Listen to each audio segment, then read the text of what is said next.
पहला सवाल ये है, एक मोहतरमा ने सवाल किया है कि शौहर दुबई में रहते हैं और बीवी जो है यहाँ है, तो क्या शौहर से वीडियो कॉल जब बात करेंगे तो वीडियो कॉल के जरिए खुद लज्जती और जो है इसी तरीके से अपनी ख्वाहिश की तकमील करना क्या जायज़ है क्या वीडियो कॉल के जरिए?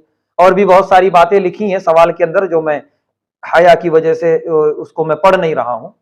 जवाब यह है कि यह बिल्कुल भी जायज़ नहीं है, हराम है। इस्लाम ने निकाह को इसलिए मशरू किया है ताकि आदमी बेहयाई से बचे, इस तरह की हरकतों से बचे। निकाह करने के बाद भी वही हरकतें तो फिर फायदा क्या है निकाह करने का? और इसकी मुजरिम शौहर हैं जो जाते हैं और जो है तवील मुद्दत तक, सालों साल तक जो है बाहर रहते हैं और बीवियों के लिए उनकी हया का इम्तिहान हो जाता है यहाँ पर। तो इसलिए शौहर बहुत ज्यादा इस सिलसिले में जो है मोहतात रहे कि बीवी का हक अदा हो और कोई नाजायज रास्ता न निकले, क्योंकि कुरान में अल्लाह ने फरमाया अस्किनूहुन्ना मिन हैथु सकनतुम, तुम जहां रह रहे हो वहां बीवियों को रखो। अपने वतन में रह रहे हो तो वतन में रखो साथ में, बाहर जा रहे हो तो बाहर भी लेके जाओ साथ में। जहां तुम रहो वहां तुम्हारी बीवियां रहेंगी, कोई बेहयाई का रास्ता नहीं निकलेगा। लेकिन हो नहीं रहा है ऐसा, और कहते हैं कि वो बाहर रखने का खर्च इतना नहीं है, आमदनी इतनी नहीं है, तो उसके जिम्मेदार तुम हो, तुम खुद सोच लो। वो जहन में रख के वो हमको आमदनी पे गौर करना चाहिए, ये जहन में रख के कि मुझे साथ में बीवी को भी रखना है, तो मुझे बाहर रहना फायदेमंद होगा या मुल्क में रहना फायदेमंद होगा, इस तरीके से सोचना चाहिए, तनहा अपना रहने का नहीं। वरना फिर ये ऐसे किस्से पैदा होंगे और ऐसी ऐसी कहानियां पैदा होती हैं जो जिन बीवियों के शौहर सालों साल बाहर रहते हैं, ऐसी ऐसी कहानियां, शैतानी कहानियां के बोलते हुए भी शर्म आ रही है। इसके जिम्मेदार शौहर।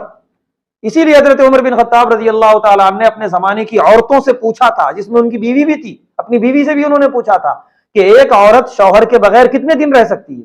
अक्सर औरतों ने कहा था 4 महीने।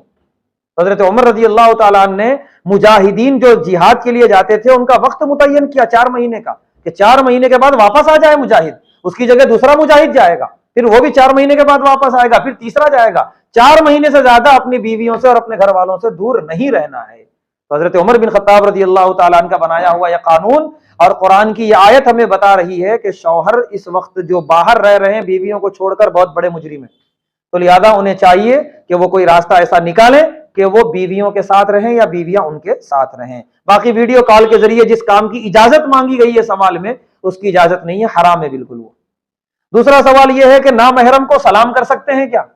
जवाब यह है कि नामहरम अगर ज़ईफ खातून है बिल्कुल तो सलाम कर सकते हैं, लेकिन हाथ नहीं मिला सकते। और अगर बिल्कुल नौजवान है तो सलाम करने की भी इजाजत नहीं है, फितने का अंदेशा है। फितना वल फितनतु अशद्दु मिनल कत्ल, फितना कत्ल से ज्यादा खतरनाक है, तो इसीलिए बिल्कुल भी इजाजत नहीं। कभी कभी ऐसा होता है कि नामहरम की तरफ से सलाम आ जाता है किसी दीनदार शख्सियत को, जैसे अल्लाह के नबी सल्लल्लाहु अलैहि वसल्लम को एक मरतबा नामहरम औरतों की तरफ से सलाम आया था, तो आपने जो जवाब दिया था उनकी तरफ चेहरा किए बगैर सिर्फ हाथ किया था उधर और कहा वालेकुमुस्सलाम व रहमतुल्लाह। तो इसी तरीके से अगर आज किसी ऐसी दीनदार शख्सियत को सलाम आ गया नामहरम की तरफ से, तो तवज्जो किए बगैर सिर्फ हाथ के इशारे से वालेकुमुस्सलाम व रहमतुल्लाह कह सकते हैं। आखिरी सवाल यह है कि नमाज में पेशाब का कतरा निकल आया तो क्या होगा? जवाब यह है कि नमाज नहीं होगी। आप जो है फिर से जाइए और उस मकाम को धोकर फिर से नमाज पढ़िए, नमाज का इआदा कीजिए। और इसके बारे में भी जो है एक मुकम्मल वीडियो बन चुकी है पेशाब के कतरात के बारे में।